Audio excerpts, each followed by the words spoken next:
الكاف تصفى الجزائر ووليد صادي بعقوبة 500 ألف دولار بعد تخريب الجمهور الجزائري ملعب مراكش.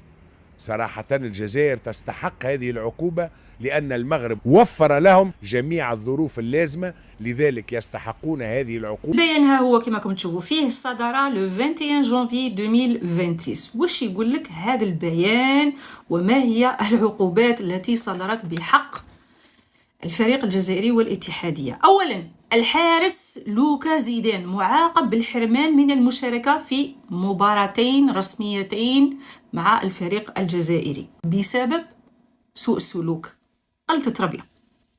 المدافع رفيق بالغالي معاقب بالحرمان من المشاركة في 4 مباريات رسمية تحت إشراف الكاف، لكن 2 منهما معلقتان لمدة عام تجريبي بدءا من تاريخ القرار بسبب سلوكه العدواني والمخيف اتجاه الحكم بعد نهاية المباراة، بغى يضر به.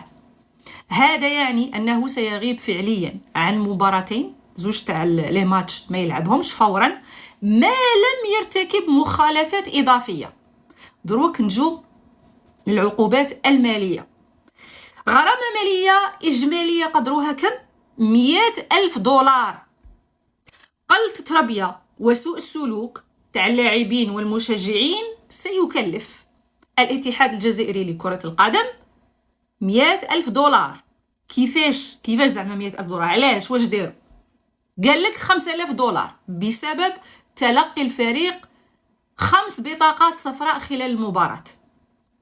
25 ألف دولار بسبب سلوك غير لائق من اللاعبين والمسؤولين بعد نهاية المباراة، المعايرة والدبزة والهجوم والدمير. 5000 دولار بسبب استخدام أجهزة الدخان من قبل الجماهير. 5000 دولار أخرى بسبب رمي أشياء وأجسام من قبل الجماهير، قايسوا الملعب واللاعبين بالقارورات وبأي شيء كان في أيديهم.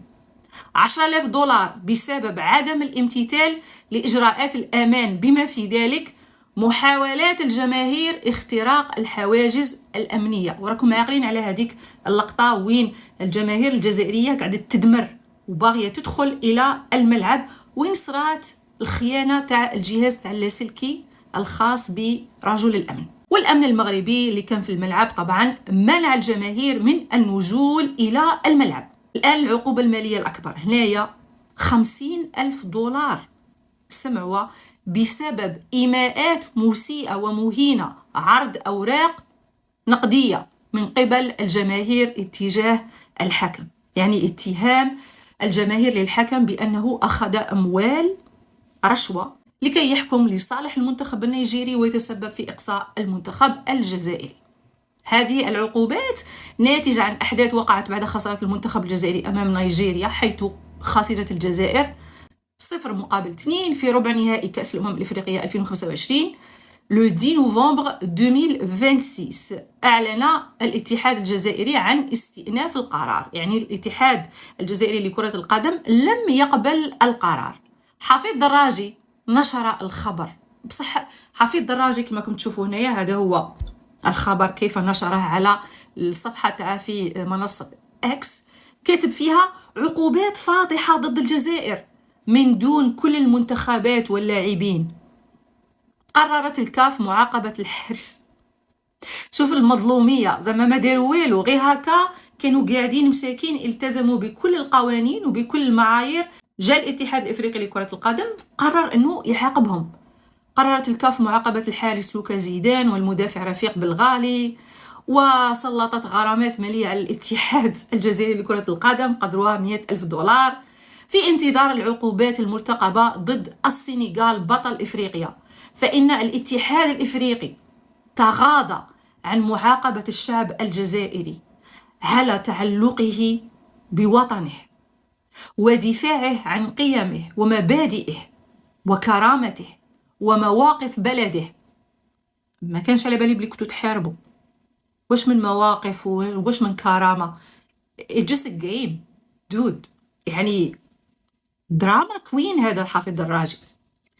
مازال يزيد يكمل، قالك وعن صبره وروحه الرياضية العالية نندب، واش من روح رياضيه عاليه؟ نتوما كنتو باغيين تضربوا الناس، تخلطوها بكرع كلب حرفيا. كان الجمهور باغي يهجم ويدخل باش يضرب. المهم بدايه البكائيات عند حفيظ الدراجي، وبدايه غادي درك غادي يحصلوها في القجع والمؤامره، والقجع هو اللي عاقبنا. حفيظ الدراجي هاد 100,000 دولار عاديه والله، انت راك دخلتها في هاد البروباغندا اللي درتها على المغرب، ماشي مشكل، راك درت واحد البروباغندا وانت حاسب راسك بالله صدقت لك، وبحال اللي انت خدمت حاجه زينه وانت اكبر في التان درتها. معليش هذيك 100,000 دولار خلصها عاديه.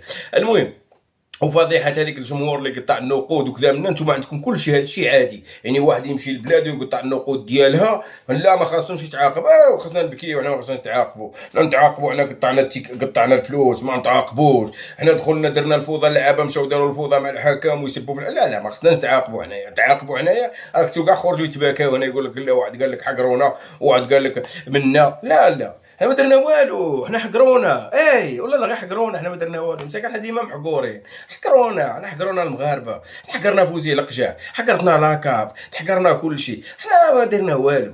تاخذوا غادي نمشيو عند الميريكان اليوم، عاد الشعب الجزائري فاقرين. شفت لي لايف في التيك توك يهضروا على الفيزا وكذا، من تما غادي نمشيو عند ترامب، حقرنا ترامب، تقلعنا الفيزا، حاقريننا امريكا، صبروا الحل.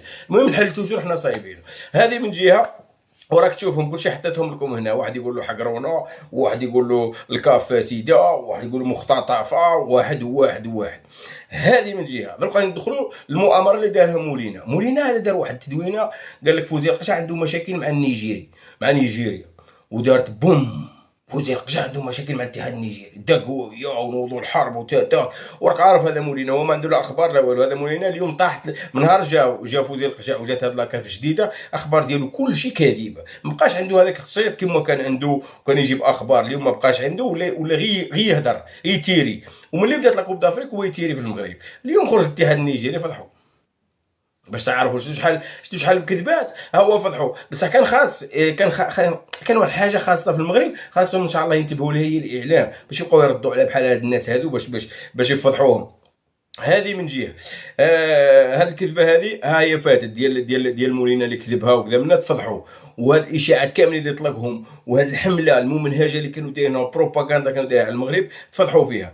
اليوم كاين واحد الخبر اليوم على واش راه واقع في لاكاف بسبب عقوبه المنتخب السنغال. تعرفوا بلا راه مرونه في لاكاف، مرونه. هذه ديال الصين ديال بريطانيا نزلت عليهم بارتيكل واعر. الصحف العالميه كل شيء هضرت بانه المنتخب السنغالي يجب معاقبته معاقبه شديده، لانه ما يمكنش منتخب ينسحب ويولي في 16 17 دقيقه، وهذه هي اللي شادهم منها القجع. وما يمكنش الفار الاخر اللي خرج ديال الفار، بقاش خرجوا هذوك الفيديوهات كاملين، راه هذوك خرجوهم يعني في الكاف، راهم موجودين في الكاف وكلشي بتسجيلات. الفار يقول للحكم الوسطاني سيف لي نهايه المقابله، الحكم الوسطاني يقول له ودي راه جاتني واحد التعليمه من شي اداري. شكون هو هذا الاداري؟ جاك هوبا ما عرفتش انا شكون هو هذا الاداري، جاتني تعليمه ما خصنيش مازال نصبر شويه نزيد شويه. بقاو هكاك. جا واحد داك الاداري هذا خصهم يشدوه فيه، القجع راه شاد بواحد اخر. شكون هو؟ المدرب لوروا، كلود لوروا. واش كان يدير في الميدان؟ واش عنده حق كلود لوروا؟ انا حطيت لكم انا التصوير، انتما راك شفتوا بلا ما حطيت لكم التصوير واش شفتوها. كلود لوروا واش كان يدير في الميدان؟ كاين بزاف حوايج، وهنا الكاف راه موفق حارس، والفيفا لازم على الكاف تعاقب، لانه وتلهنا أعزائي الكرام غنكون وصلنا للآخر ديال الفيديو اللي شفنا فيه تعليق الإعلام الجزائري والتونسي بعد إصدار الكاف عقوبات على المنتخب الجزائري. والسبب هو أنه المنتخب الجزائري قبل ما يتقصاو من كأس إفريقيا كانوا داروا الشغب ديال بصح وداروا الفتنة، منهم الشغب اللي دار الجمهور الجزائري اللي خرب ملعب مراكش، والمؤثر الجزائري اللي تبول في الملعب، واللاعب الجزائري بونجاح اللي دار داك ردة الفعل اللي خايبة ديال بصح، وبزاف من هذا الشيء. داكشي علاش الكاف قررت تصدر عقوبات المنتخب الجزائري بسبب هذا الشيء اللي داروا. توفيق المنتخب هنا المغربي في مسيرته الكرويه. وتل هنا اعزائي الكرام نكون وصلنا للاخر ديال الفيديو. تهلاو.